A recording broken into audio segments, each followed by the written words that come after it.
자, 사복음서부터 다시 하면 마태, 마가, 누가, 요한을 사복음서라고 하고 그게 또 공관복음은 마태, 마가, 누가는 공관복음이더라. 이렇게 했잖아요, 지금.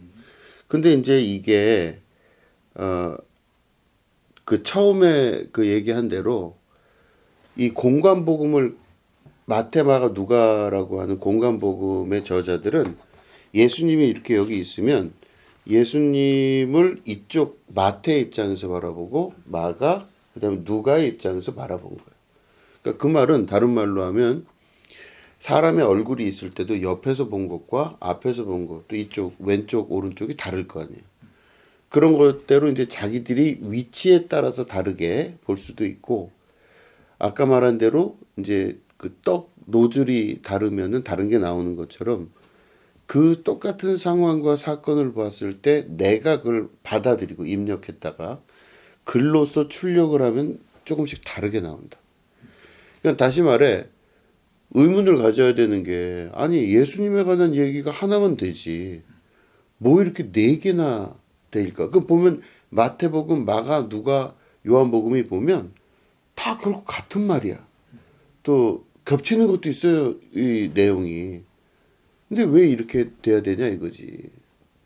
이제 그 얘기를 지금 하려고 하는 거예요. 보면 아까 마태가 직업이 세리라 그랬죠. 그럼 마가는 뭘까? 마가는 사실은 베드로의 예수님 제자 12제자 중에 제일 그 수제자인 베드로의 비서였었어요. 마가 요한이라고 하는 그 비서야. 그 다시 말해 직업으로 보면 마태는 세리, 마가는 비서. 근데 이제 통역관도 됐어요. 통역사 하면서 비서도 하는 사람이었어.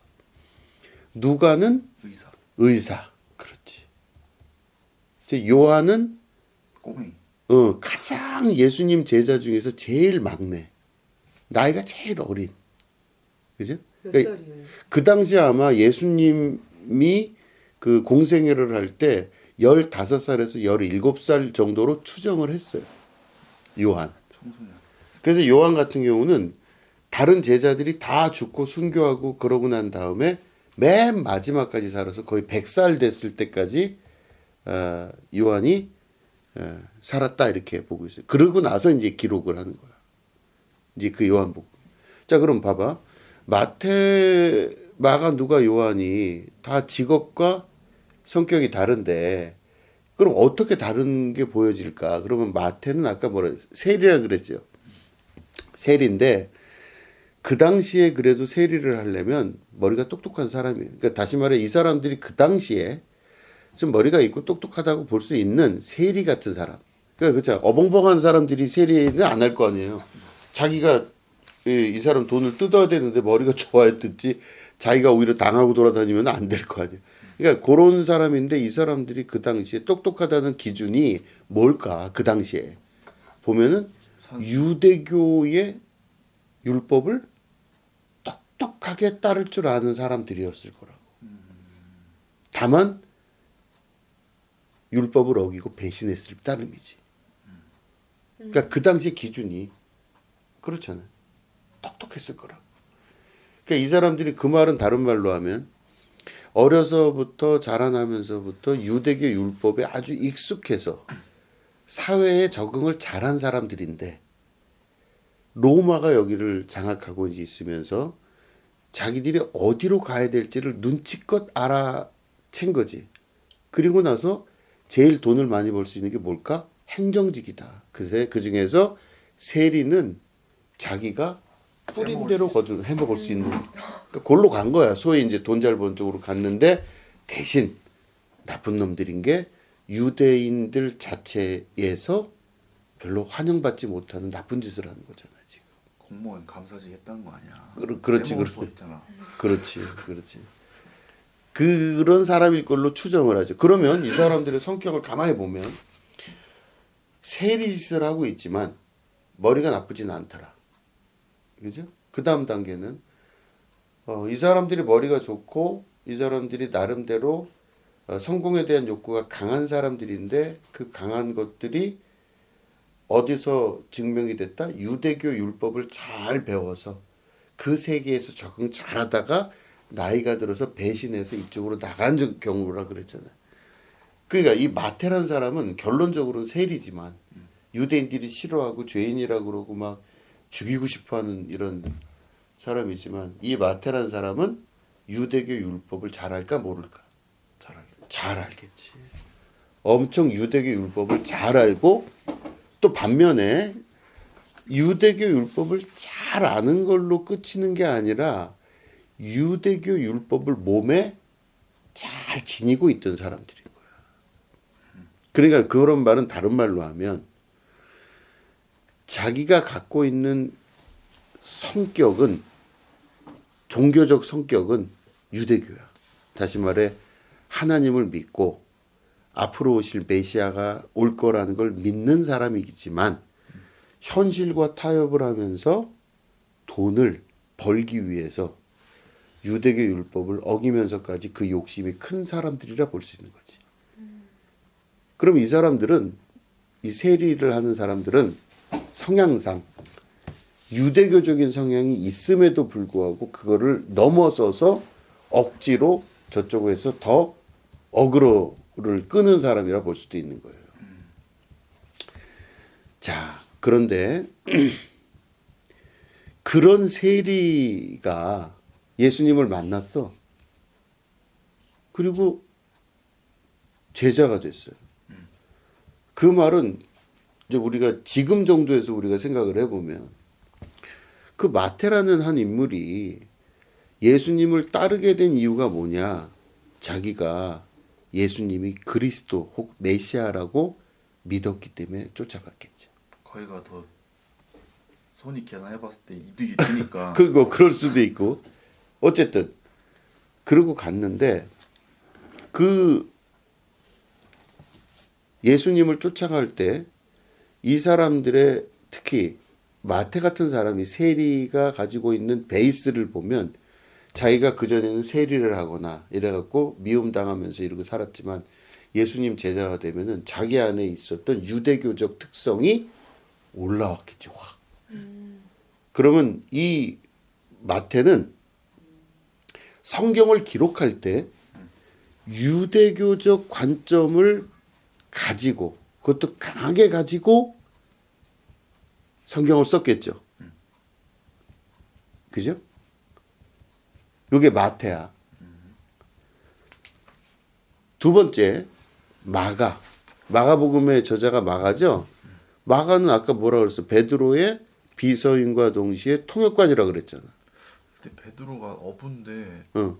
비서랑 통역을 할 일이 있었어요? 나중에 이제 이게 왜 그러냐면 이게 지금 그 순차적으로 된 게 아니고 나중에 보면 예수님 돌아가시고 나서 십자가 달려 죽으시고 부활하시고 나서 승천한 이후에 베드로가 교회를 이끌었잖아요. 예루살렘 교회를. 네. 그때 이제 선교적으로 다른 나라에 이렇게 복음 전하고 하는 그런 일을 할 때 베드로가 그들에게 가서 통역관을 필요로 하면서 말을 전했을 거 아니에요. 설교하고 그럴 때. 그때 이 마가 요한이 베드로의 제자로서 그러니까 베드로의 비서로서 일을 해요. 마가 요한에 관한 얘기는 나중에 엄청나게 나올 거야. 뭐 끝도 한도 없이 나올 거예요. 어쨌든 근데 이 사람이 그걸 통역을 하고 그랬다면 다른 말로 하면 통역관이고 비서관이라고 하면 외국어를 잘한다는 뜻이잖아. 그럼 외국물을 먹었겠죠. 아니면은 외국어를 안 먹었어도 외국어를 잘한다 하면은 그 사람의 마인드와 생각이 오픈 마인드겠지. 그렇잖아요. 곧 그 사람의 언어는 그 사람의 세계라고 그렇게 얘기하잖아요. 누가 그래? 비트겐슈타인 형님께서 그런 말씀을 하셨잖아요. 그럼 그 사람의 언어가 그 사람의 세계라 그러면은 그 사람이 1개 국어를 하는 것과 2개 국어, 3개 국어를 할 때 그 사람의 세계는 조금 더 다른 사람보다 오픈 마인드더라. 그리고 그 말을 할 때 그 사람들의 문화를 이해를 하니까. 근데 그래서 이 마가라는 사람은 유대인에게 갇혀 있어서 유대교에 갇혀서 유대인 공동체에서만 그리스도와 메시아가 있는 게 아니다라는 생각이 강하겠지. 왜냐하면 자기는 헬라 말도 할 줄 알고 어느 나라 말도 할 줄 알고 아람어도 할 줄 알고 하니까 이 사람은 더 많은 사람들이 구원받는 일에 오픈돼 있던 사람이에요. 특히 베드로도 바울도 세계 선교를 꿈꿨기 때문에 이 사람들의 특히 베드로의 제자가 되면서 주변에 있는 이방인들 외국인들에게 아주 오픈된 마인드로 복음을 전하는 통역을 하는 사람이죠. 그러니까 유대교적인 특성보다는 이 사람은 세계적인 어떤 그 오픈 마인드의 성격을 갖고 있을 가능성이 높겠죠. 마가는.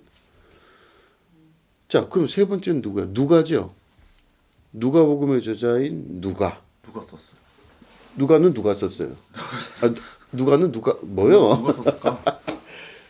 누가복음 저자인 누가는 의사라 그랬어요. 그럼 의사는 어떤 거냐면 예수님이 병을 고치셨을 때 다른 사람은 모르겠지만 의사는 면밀히 볼 거 아니야. 자기 전공 직업인데. 그리고 일어난 기적에 대해서 상당히 이렇게 비판적인 눈으로 바라볼 수 있는 그 자세가 돼 있는 거겠죠. 그러니까 다시 말해 누가라고 하는 이 복음서의 저자는 의사이기 때문에 상당히 과학적으로 이것들을 증명하려고 노력을 해요. 그렇겠지 우리가 생각을 해도 허망하게 쓰진 않을 거 아니야. 종교적 배경 그 어떤 것보다도 이 사람은 자기 직업적 배경으로 봤을 때 그게 강하더라는 거지. 그죠? 그 요한복음의 저자인 요한은 좀 놔둘게요. 나중에 심화 과정을 할 때 아마 그 하게 될 가능성이 높아. 응? 자 그러면 성경을 한번 펴볼까? 마태복음. 자 어플을 열어주시고 마태복음 봐. 자 나를 쳐다보고 이제 마태복음 1장 1절을 보는데 이제 나를 보고 마태는 직업이 뭐라고? 세리. 이 사람은 어떤 사람이라고? 유대교적 성격을 갖고 있다 그랬죠. 네. 유대교인들은 어떤 생각을 갖고 있냐면 자기가 그러니까 이스라엘 사람들은 정통적인 이스라엘 유대교인들은 어떻게 하면 우리 조상이 누구다? 아브라함이다. 그래서 그리스도가 오실 때 아브라함의 자손 중에서 그리스도를 우리에게 보내주신다 그랬거든 하나님이. 그걸 믿는 사람이야. 그러면 자기의 그 위에 있는 분은 누구다? 아브라함부터 내려오는 거야. 자, 그래서 한번 1장 1절 볼까? 자, 한번 읽어볼래요? 1장 1절. 아브라함과 다윗의 자손 예수 그리스도의 계보라. 그렇죠. 여기 보니까 아브라함과 다윗의 자손이잖아요. 네. 그죠? 그러면은 이 유대교의 정통에 있는 마태 입장에서는 정확히 아브라함의 자손이라는 걸 얘기를 하는 거잖아. 그럼 그 다음에 마가복음 한번 봐봐요. 마가복음 1장. 아. 1장 읽어봐요. 시작. 하나님의 아들 예수 그리스도의 복음의 시작이라. 여기는 하나님의 아들이래잖아. 네. 그러면 여기 마가는 아까 말한 대로 통역관임과 동시에 비서이면서 오픈 마인드를 갖고 있고 여러 외국어를 하기 때문에 아브라함의 자손은 유대인들이잖아요. 네. 근데 여기는 하나님의 아들 예수 그리스도의 복음의 시작이야. 그렇네. 이게 시작이 다르네. 다르죠? 다르죠? 그러면 마가복음이 이렇게 해서 하나님의 아들로 시작하는 예수님의 역사다. 그러면 여기는 끊임없이 뭐다? 예수님을 하나님의 아들로 표현하려고 하는 게 강하겠지. 근데 마태복음은 뭐야? 아니다 이거야. 마태복음은 유대교적인 성격으로 예수님을 유대교인을 구원하기, 이스라엘 사람을 구원하는 것으로 기록했을 가능성이 높겠죠. 네. 그렇잖아. 그러니까 이렇게 해서 조금씩 심화가 들어가는 거예요. 어떻게 해야 될까 이거를. 예수님은 유대교인만을 위해서 오신 것까? 그러니까 이스라엘을 구원하기 위해서 오셨을까? 아니면은 온 인류를 구원하기 위해서 오셨을까? 할 때 우리는 마가의 노선을 따르는 자들이겠죠. 그럴 수밖에 없. 그럴 수밖에 없지. 아무래도 우리가 유대인이 아니니까 네. 이스라엘이 자기들 아니니까. 이야기를 네. 그렇잖아. 그러니까 이게 저자가 누구냐에 따라 그 시각에 따라서 이게 달라지더라는 거야. 그죠? 오케이. 그러면 누가는 아까 직업이 뭐라 그랬어요? 의사요. 의사. 그럼 누가복음 1장 한번 1장부터 아 1장 1절부터 4절까지 한번 읽어볼까요? 저기 누가복음 1장 1절부터 4절 의사가 아주 정밀하게 쓰려고 하는 자 누가 하은이 네. 둘 다 하은이라서 참 헐. 누가 읽어볼래? 제가 네가 읽어봐. 우리 중에 이루어진 사실에 대하여 처음부터 목격자와 말씀에 일꾼된 자들이 전하여 준 그대로 내력을 서술하려고 붓을 든 사람이 많은지라 그 모든 일을 근원부터 자세히 미루어 살핀 나도 데오빌로 각하에게 차례대로 써 보내는 것이 좋은 줄 알았노니 이는 각하가 알고 있는 바를 더 확실하게 하려 함이로라. 그지? 뭔가가 다르죠. 마태복음의 1장 1절과 마가복음 1장 1절 그 다음에 누가복음 1장이 다르죠 내용이. 네. 그러니까 면밀하게 정확하게 써서 자기가 여러 사람이 그런 내용을 썼지만 나는 데오빌로 각하에게 보고하기 위해서 더욱더 정확하게 했다 그랬죠. 자 여기서 보면 드디어 칠판을 쓰게 되는데 누가가 이야기하는 데오 별로 빌로 각하죠. 실존 인물이 아니에요. 그렇지. 이 사람은 실존하는 각하가 아니에요. 역사에도 나와 있지 않고 실존했다고 하는 증거가 없어. 근데 이 양반을 데오빌로 각하가 두 개로 나눠져요. 하나는 테오스, 하나는 빌로. 이게 뭐냐면 데오는 히라보의 테오스예요. 이게 바로 뭐냐면 하나님이야. 하나님. 네. 여기에다가 뭐예요? 빌로죠. 네. 이건 바로 뭐냐면 필로스예요. 이게 뭐냐면 영어로 필로소 P-H-I-L-O-S. 자, 필로스 뭐야? 사랑이에요. 하나님 사 그죠? 그러면 이 필로스는 우리가 잘 알잖아. 필로소피.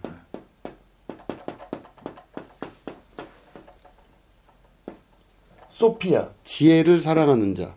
철학이죠? 그지? 네. 필로소피. 그러니까 다시 말해 데오빌로 각하라는 말은 무슨 말이냐면 하나님을 사랑하는 자들을 각하라고 하는 극존칭으로 칭호하면서 다시 말해 그 당시에 하나님을 사랑한다고 하는 사람들이 핍박을 받았잖아요. 그때 예수님 사건 이후에 핍박을 받아서 이 사람들이 다 뿔뿔이 흩어져 가지고 죽은 듯이 어디 뭐 무덤 속에서 이렇게 모여서 예배드리는 거 이랬던 시기야. 그러니까 누가가 데오빌로 각하라고 할 때 극존칭을 써서 이 글을 남긴 이유는 하나님을 사랑하는데 그 고난과 고통과 핍박을 견뎌내면서 숨어 있는 자들, 하나님을 사랑하는 자들에게 이 편지를 비밀리에 쓰노라 이렇게 되는 거예요. 진짜 유명하다. 아, 네. 은용해. 그죠? 그러니까 다시 말해 테오 빌로는 테오스 플러스 필로스의 약자다. 약자라고 말할 수 없지. 이건 어쨌든 복합 명사인데 하사 그렇게 해서 이 편지 자체가 비밀스럽게 쓰여졌다고 하는 추정을 할 수가 있겠죠. 이제 이렇게 되는 거야. 얘기가. 그러면은 결국에는 마태와 마가와 누가복음이 다 성격이 다르더라는 거지. 이 저자가 누구냐에 따라서 성격이 달라. 그렇기 때문에 마태복음을 읽을 때는 마태는 세리잖아, 세리. 그렇기 때문에 소위 말해 공무원 생활에 익숙하기도 하고. 그래서 이때 이 마태가 이 전체 마태복음에서 쓰는 전체적인 용어들을 보면 예수님을 뭐라고 많이 얘기하냐면 왕이라고 얘기를 해요. 왜냐면 공무원 사회에서는 제일 높은 게 왕이니까 소위 말해 오실 그분이 누구냐? 그리스도는 곧 우리의 왕이 되시는 예수님 이런 식으로 기록을 해요. 그죠? 마가는 뭐라고 썼겠어? 비서이면서 통역관이라 그랬죠. 주인, 그렇지. 우리의 주님 대신 그리스도. 그렇죠? 우리의 주인 대신 그리스도. 주님, 로드. 이걸 많이 사용해요. 그 히라보로는 큐리오스 이렇게 써요. 누가는 뭐라 그러겠어? 병원장? 우리를 병자, 우리를 치유하시는 치유자로서 오신 예수님. 그렇네요. 보통 음. 하나님 지칭하는 어떤 대명사 세 가지가 다 그런 식으로 나와요. 그렇지. 그러니까 저자가 누구냐에 따라 이렇게 다르더라. 어? 요거를 기억하는 게 중요하겠죠? 네. 요렇게 되는 거다. 그치? 병원장. 병원장. 병원장은 아니에요. 자, 이렇게 해서 그 성격이 예를 들어서 복음서라고 하면은 사복음서 중에서 특히 공간복음은 이런 식으로 작용을 하더라고요. 그래서 공간복음을 바라볼 때는 어떻게 바라봐야 되냐. 그냥 읽는 게 아니라 아, 여기서는 왕이라고 강조를 했구나. 여기서는 주인님. 우리를 주인님이라고 하는 건 내 주인 되는 양반이잖아. 그러니까 나는 종이고 이 양반은 주인이시다라고 하는 걸 강조해서 썼겠구나. 이거를 알게 되고 그 다음에는 누가복음 같은 경우는 우리를 치유하시고 우리와 함께 하시고 나를 변화시키시려고 하는 게 강하겠구나. 이렇게 보는 관점이 강해요. 그러니까 그런 것들을 잘 알고 해야 돼. 이걸 만약에 뭐 왕이신 하나님이다. 우리가 왕이신 주님으로 당연히 이해할 수도 있고 예수님을 또 치유자로 볼 수도 있고 예수님을 또 주님으로 볼 수도 있는 이런 경우의 수와 이런 것들을 다 갖고 있더라. 네. 요거를 잘 이해하는 게 중요해요. 목사님 어떤 걸 더 좋아하세요? 취향은 없어요. 그냥 취향이 나는 있을 수 있을 것 같은데. 난 다 그냥 좋아요. 아, 좀 이따가. 난 요한복음이 좋아. 자, 이렇게 돼요. 이렇게 돼서 그 성경을 이해하는 것도 이렇게 개괄적인 것들을 안 상태에서 말씀을 하나하나 보고 그 아까 처음에 얘기한 것처럼 이제 그 안에 또 들어가면은 반복적으로 사용되는 이 단어들이 있고 또 문장을 이렇게 구성하는 또 구성들이 조금씩 달라요. 그런 것들을 하나하나 분석을 해나가면서 보면 또 어우 이런 게 있구나 이렇게 엄청난 것들을 알기 시작해요. 그러면은 기가 막힌 와 이게 이럴 수가 있나 하는 그런 경험을 하게 됩니다.